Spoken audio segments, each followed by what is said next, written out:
नमस्कार, आपके साथ मैं रोहित कुमार। आप न्यूज़ फॉर नेशन देख रहे हैं। बिहार में 2 सीटों पर होने वाले उपचुनाव की वोटिंग खत्म हो गई है और अब इंतजार इस बात का है कि आखिर इन सीटों पर जीतेगा कौन, नीतीश कुमार, तेजस्वी यादव या कांग्रेस या फिर लोजपा कमाल कर जाएगी। बात करेंगे इसी पर कि बिहार में पिछले 5 सालों में हुए कुल 9 उपचुनावों में पलड़ा किसका भारी है, ट्रैक रिकॉर्ड कहता क्या है और क्यों तेजस्वी यादव को यह मालूम है कि जीत तो वही रहे हैं। तारापुर और कुशेश्वर स्थान में शनिवार को उपचुनाव की वोटिंग के बाद तारापुर के एमएलए मेवालाल चौधरी और कुशेश्वर स्थान के एमएलए शशि भूषण हजारी की मौत के बाद दोनों क्षेत्रों के उपचुनाव संपन्न हो गए हैं। दोनों ही सीटें जेडीयू ने साल 2020 के विधानसभा चुनाव में जीती थी। यह उपचुनाव कितना खास, इसका अंदाजा इसी बात से लगाया जा सकता है कि आरजेडी सुप्रीमो लालू प्रसाद यादव व सीएम नीतीश कुमार ने दोनों क्षेत्रों में चुनावी सभाएं की। 1916 में उपचुनाव में आरजेडी सबसे सफल रही।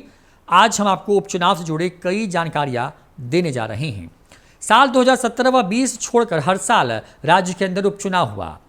बिहार में पिछले 5 सालों में 9 विधानसभा क्षेत्रों में उपचुनाव हुए। 2016 में हरलाखी मधुबनी, 2018 में जोकीहाट अररिया, जहानाबाद की जहानाबाद सीट, भभुआ की कैमूर जिले की सीट, 2019 में नाथनगर जो भागलपुर में पड़ती है, सिमरी बख्तियारपुर जो कि सहरसा में है, बेलहर जो कि बांका में पड़ती है और दौरंदा सिवान किशनगंज की किशनगंज सीट पर उपचुनाव हुए। वहीं साल 2021 में इस बार तारापुर, मुंगेर और कुशेश्वर स्थान, दरभंगा में उपचुनाव हो रहे हैं, जबकि साल 2017 और 20 में बिहार में कोई उपचुनाव नहीं हुआ। 2020 में इसलिए क्योंकि पिछले साल यहां विधानसभा का चुनाव हुआ था। वहीं साल 2016 से अब तक 6 क्षेत्रों में विधायक के निधन के कारण उपचुनाव हुए। वहीं साल 2019 में 5 विधानसभा क्षेत्र में हुए उपचुनाव एमपी बनने के कारण खाली हुई सीटों के साथ हुए। अगर पिछले 5 सालों की बात करें तो उपचुनाव में जेडीयू 4 में से सिर्फ 1 पर अपनी सीट बचा सकी। आरजेडी ने दोनों बार सिर्फ अपनी सीट बचा ली है, जबकि 9 में से 4 विधानसभा क्षेत्रों में आरजेडी ने जीत हासिल की थी, जबकि रालोसपा और भाजपा ने एक बार अपनी सीट बचा ली। वहीं एआईएमआईएम ने 1 बार और 1 बार जदयू से बागी हुए निर्दलीय विधायक ने उपचुनाव में जीत हासिल की। साल 2016 में हरलाखी से रालोसपा, 18 में जोकीहाट और जहानाबाद से आरजेडी, भभुआ से बीजेपी अपनी सीट बचाने में कामयाब रहे थे।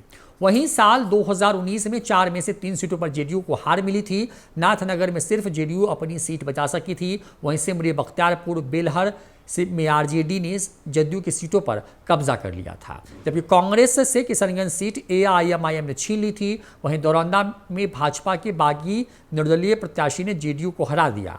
अब सबकी नजरें कुशेश्वर स्थान और तारापुर उपचुनाव पर हैं। यहां दोनों सीटों पर जेडीयू की प्रतिष्ठा दांव पर है। देश में एमपी और एमएलए दोनों को 5 साल के लिए निर्वाचित किया जाता है, लेकिन अगर वह अपना टर्म पूरा नहीं कर पाते हैं तो उपचुनाव कराया जाता है। भारतीय संविधान के अनुसार कुल 6 परिस्थितियां हैं जब उपचुनाव यानी कि बाईपोल हो सकते हैं। अगर एमएलए एमपी का असामयिक निधन हो गया हो, अगर एमएलए एमपी की असामयिक निधन हो जाए तब, अगर निर्वाचित एमपी या एमएलए रिजाइन कर दे तब, जब कोई एमएलए या एमपी लोकसभा व विधानसभा दोनों चुनाव जीत जाएं, उन्हें लोकसभा या विधानसभा में से कोई एक सीट छोड़नी पड़ सकती है।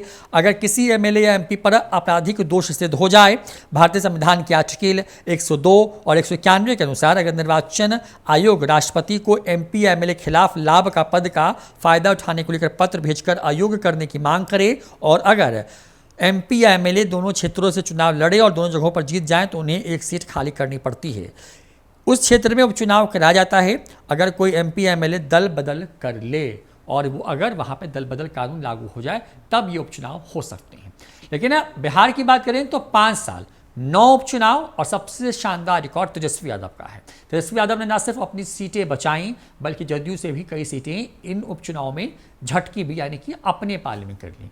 जाहिर तौर पर तेजस्वी यादव के लिए उपचुनाव का ट्रैक रिकॉर्ड अच्छा और बेहतर माना जाता है। अब देखना होगा कि बिहार में हुए 2 उपचुनाव में यानी 2 सीटों पर जो उपचुनाव हुए हैं उसमें इस बार कौन जीतता है, क्योंकि प्रतिष्ठा लालू यादव की आरजेडी जिसका नेतृत्व तेजस्वी यादव कर रहे हैं, तो नीतीश कुमार के जदयू, इन दोनों की प्रतिष्ठा दांव पर है। नमस्कार।